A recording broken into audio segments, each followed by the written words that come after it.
Je voudrais te donner un témoignage.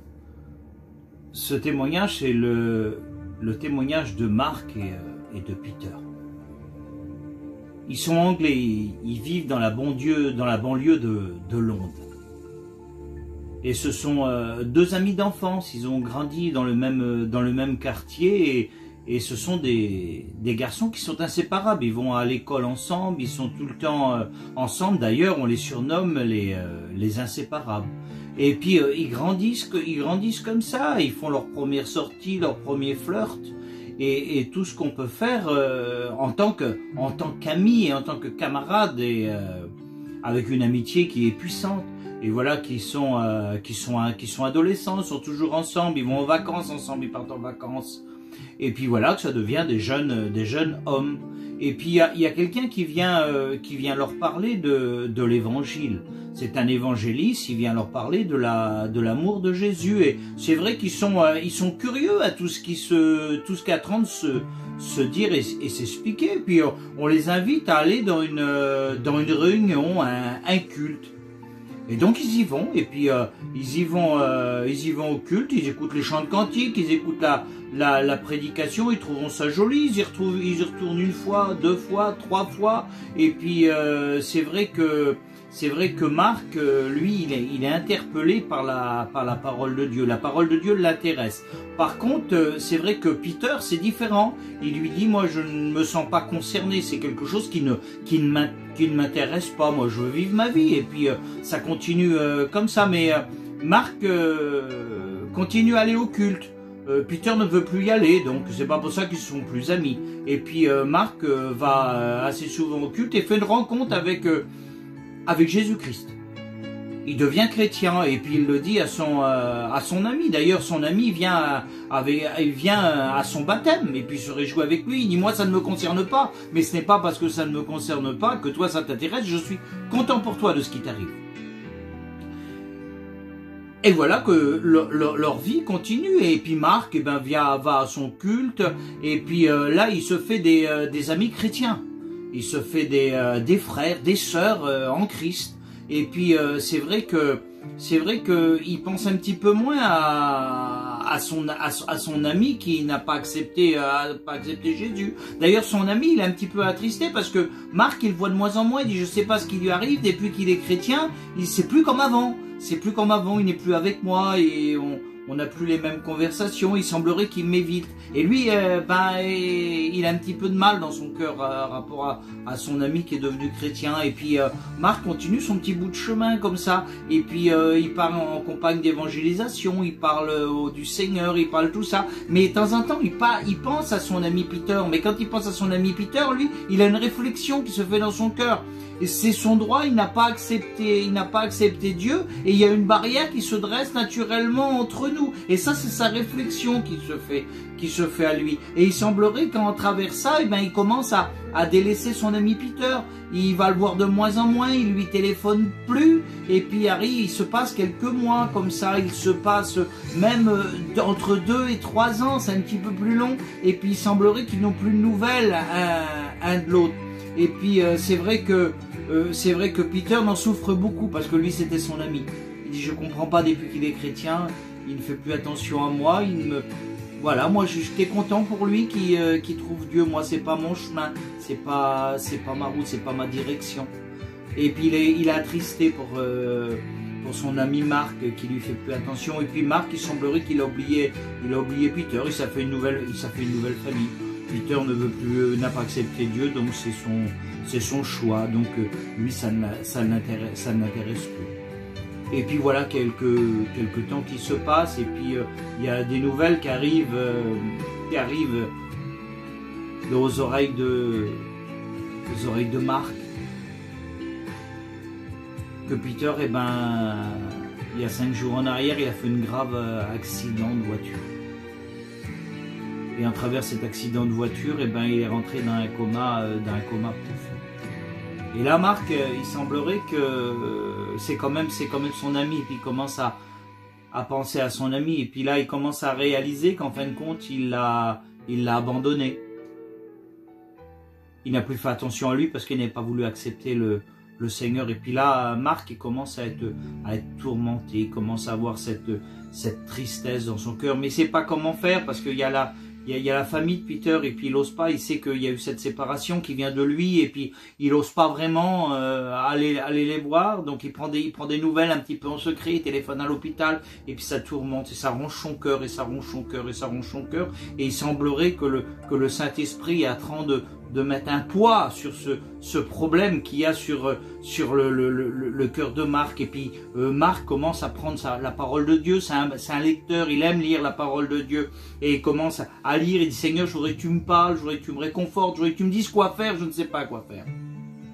Et là, il tombe sur la vie du roi David, et la vie du roi David, il la trouve merveilleuse dans la parole de Dieu. Et puis, il s'aperçoit que le roi David a un règne de 40 ans, et après ce règne de 40 ans, et ben c'est son fils Salomon qui devient le roi d'Israël, et puis qui est Salomon. Donc ça l'intéresse. Il rentre dans cette lecture. Il semblerait que le Seigneur veut lui parler en travers cette lecture, et il s'aperçoit que le roi Salomon, c'est un homme qui est rempli de sagesse, c'est un homme qui est rempli d'amour, et il a le pardon dans son cœur. Et ça l'interpelle, qu'il voit que le roi Salomon a le pardon dans son cœur, parce que lui, il pense toujours à son ami qu'il a délaissé. Et puis regarde qu'est-ce que le roi Salomon a fait pendant tout son ministère de roi, qui a duré aussi une quarantaine d'années. Et puis il s'aperçoit que le roi Salomon a fait plein de choses, et il a écrit aussi un livre. Et là, ça l'interpelle en lisant ce livre. Il s'aperçoit que le livre des proverbes dans la Bible, l'auteur c'est le roi Salomon. Et quand on lit les proverbes, ce sont des conseils de vie qui sont donnés aux enfants de Dieu. Et lui, il rentre et il commence à feuilleter, il commence à dévorer le livre des proverbes, Et là, il tombe sur le chapitre 17. Et il continue un petit peu plus loin dans le chapitre 17. Et là, le Saint-Esprit percute son cœur. Là, c'est comme une épée qui rentre dans son cœur. C'est qu'il tombe sur le chapitre 17, où le roi Salomon donne un conseil. Il dit, l'ami, c'est celui-là qui aime en tout temps. Il est celui-là que dans le malheur, il se montre ton frère.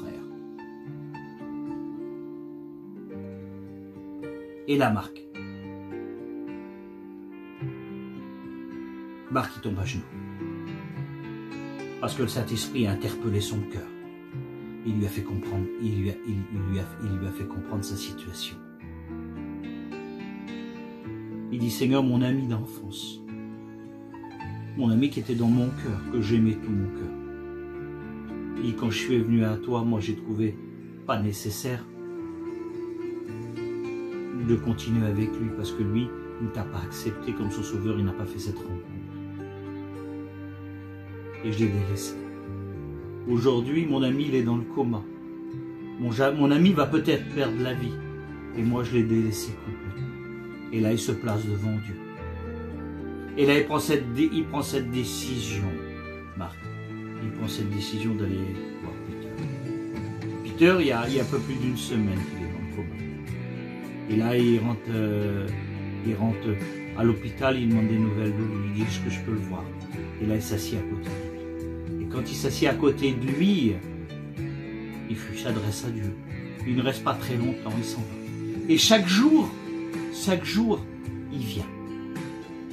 Chaque jour, il place son ami devant Christ. Son ami est dans le coma, lui ne voit rien. Les infirmières l'ont. Et les infirmières lui ont parlé. Et lui a parlé, il leur a dit que c'était son ami d'enfance. Et les infirmières, ils lui ont demandé comment il s'appelait. Il a dit, moi je m'appelle Marc. Et pendant 90 jours, parce que il reste 90 jours dans le coma. Et pendant 90 jours chaque jour. Et Peter se réveille. Et quand Peter se réveille, il y a les infirmières qui sont là. Il revient à lui. Et ils commencent à discuter avec lui. Et vous savez, vous avez un monsieur qui vient chaque jour prier pour vous. Ah bon? Il s'appelle Marc. Et là, Peter, son cœur est bousculé. Et là, on téléphone à Marc, on dit c'est réveillé, il vient. Et Marc vient, se place devant lui. Et il dit, Peter, je veux te demander pardon pour cette négligence que j'ai eue de t'avoir négligé, t'es mon ami. Moi, je n'ai pas fait attention à toi. Je te demande pardon. Il dit, on m'a dit que tu es venu prier chaque jour pour moi. Il dit, oui, je suis venu prier pour toi. Mais il dit, t'es mon ami, tu restes mon ami, tu restes gravé au plus profond de mon cœur. Et ils auront pris cette amitié entre eux. Peter a sorti de l'hôpital sans aucune séquelle. Le Seigneur avait tendu sa main, le Seigneur l'avait béni. Et ils ont continué. Ils ont continué avec leur amitié. Mais par contre, Marc n'a jamais parlé de Jésus à Peter, parce qu'il savait que Peter ne l'acceptait pas. Mais Peter sans que Marc lui parle de Jésus, il a reconnu l'amour en travers son ami. Et à un certain moment, Marc était devant Peter. Et Peter, il a dit, je voudrais aller à la réunion avec toi. Et là, Peter, avec Marc, ils sont réjouis, ils ont été à la réunion. Et Peter aussi a fait cette rencontre avec Jésus-Christ comme Marc l'a fait. Aujourd'hui, ce sont deux chrétiens.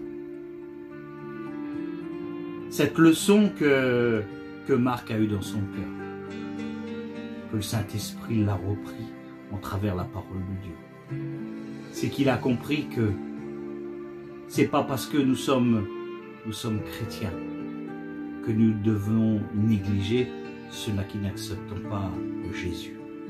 Jésus, il est venu vers les siens. Il dit, les miens ne m'ont pas accepté, il a été vers les autres, il a donné sa vie pour l'humanité. Et ça, il l'a compris et il l'a réalisé, Marc. Aujourd'hui, Marc, sa façon de penser, c'est que cet amour que Jésus a mis dans son cœur, allez pour ses frères et sœurs, mais allez pour ceux-là aussi qui n'appartiennent pas au Seigneur.